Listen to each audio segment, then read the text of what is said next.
ஜனவரி 7 மற்றும் 8ஆம் தேதி உலக முதலீட்டாளர்கள் மாநாடு சென்னையில் நடக்கிறது. 30க்கும் மேற்பட்ட நாடுகளில் இருந்து 100க்கும் அதிகமான வளரும் முதலீட்டாளர்கள் பங்கேற்பதற்கான வாய்ப்பை தமிழ்நாடு வழங்குகிறது. வர விரும்புவோர் கீழே குறிப்பிட்டுள்ள இணையதளத்தில் பதிவு செய்யவும். குறைந்த விலை, நிறைந்த தரம், தங்கள் தேவைகள் அனைத்தும் ஒரே இடத்தில். ஜெயச்சந்திரன் டெக்ஸ்டைல்ஸ்.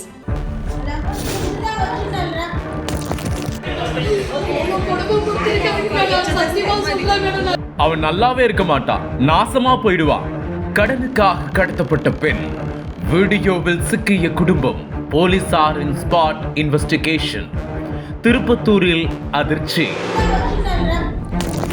அடிக்கி வச்சு அடிச்சு பாரு நல்லா அடிச்சு கிழிச்சு கொண்டாட்டி அவங்க வைப்பு போன் கொடுத்தாங்க.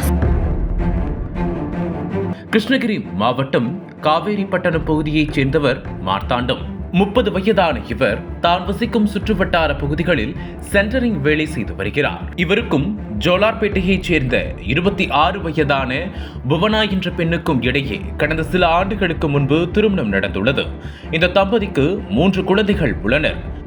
மார்த்தாண்டம் தனது சென்டரிங் வேலையில் கிடைக்கும் வருமானத்தில் தனது குடும்பத்தை பாதுகாத்து வருகிறார்.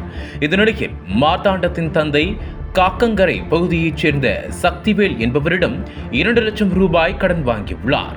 ஆனால் கடன் கொடுத்த சக்திவேல் 2 லட்சம் ரூபாய் பணத்திற்கு பல மடங்கிற்கு கந்து வட்டி கேட்டுள்ளார். அப்போது வேறு வழியில்லாத அந்த குடும்பம் அவர்கள் கேட்கும் பணத்தை நாள் தவறாமல் செலுத்தி வந்துள்ளனர். இதற்கிடையில் அந்த கடன் தொகை வாங்கி சில வருடங்கள் ஆகிவிட்ட நிலையில் சக்திவேல் தான் கொடுத்த 2 லட்சம் ரூபாய் பணத்திற்கு பதிலாக பல மடங்கிற்கு வட்டி கேட்டு சுமார் 15 லட்சம் ரூபாய் வரை கேட்டுள்ளார். ஒரு கணம் இதை கேட்டு அதிர்ச்சியடைந்த மார்த்தாண்டம் குடும்பம் என்ன செய்வது என தெரியாமல் திகைத்து போயிருந்தனர். இதனால் இரு தரப்பினருக்கு இடையே அடிக்கடி தகராறு ஏற்பட்டுள்ளது. இந்த சூழலில் மார்த்தாண்டத்தின் மனைவி புவனா கடந்த 25ஆம் தேதியன்று தனது தாய் வீடான ஜோலார்பேட்டையில் உள்ள இடையம்பட்டிக்கு வந்துள்ளார். இதனிடையே நாற்றம்பள்ளியில் பஸ்ஸில் வந்திறங்கிய புவனா ஆட்டோவிற்காக காத்துக் கொண்டிருந்தார். அந்த இடத்தில் ஆள் நடமாட்டம் சிறிது குறைவாக இருந்ததாக சொல்லப்படுகிறது.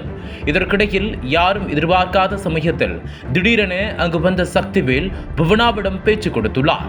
அந்த நேரத்தில் புவனாவை தனது காரில் கொண்டு சென்று வீட்டில் விடுவதாக சக்திவேல் கூறியுள்ளார். அப்போது அதை நம்பிய புவனா அவரது காரில் ஏறி சென்றுள்ளார். ஆனால் அந்த கார் ஜோலார்பேட்டைக்கு செல்லாமல் திருப்பத்தூர் வீட்டு வசதி வாரிய பகுதியில் இருக்கும் சக்திவேலின் வீட்டிற்கு சென்றுள்ளது. இதனால் அதிர்ச்சியடைந்த புவனா என்ன செய்வது என தெரியாமல் திகைப்படைந்த சமயத்தில் சக்திவேல் அவரை இழுத்து சென்று தனது அறையினுள் வைத்து பூட்டியுள்ளார். மேலும் கடன் தொகையை கேட்டு சித்திரவதை செய்ததாக கூறப்படுகிறது. அது மட்டுமின்றி அவருக்கு பாலியல் ரீதியாகவும் தொல்லை கொடுத்ததாக புவனா தரப்பில் தெரிவிக்கப்படுகிறது.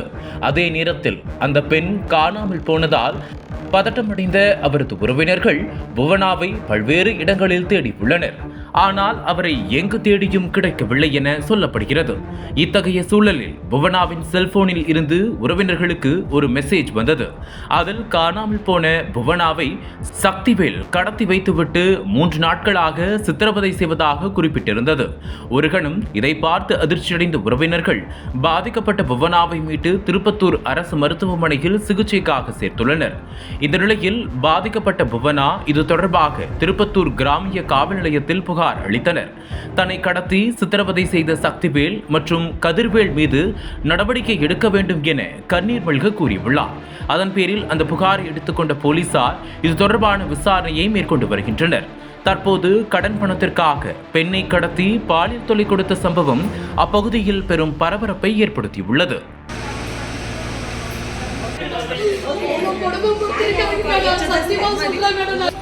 எனக்கு வந்து பாரு எந்த பொம்பளைக்கு அந்த சம்பவமே நடக்கூடாது. மாசமா போய் நான் இல்ல மேடம் அந்த பெய்த்துல தான் அந்த ஸ்டேஷனுக்கே நான் வந்தேன். அந்த பெய்த்துக்கோசம் ஸ்டேஷனுக்கே நான் வந்தேன் மேடம்.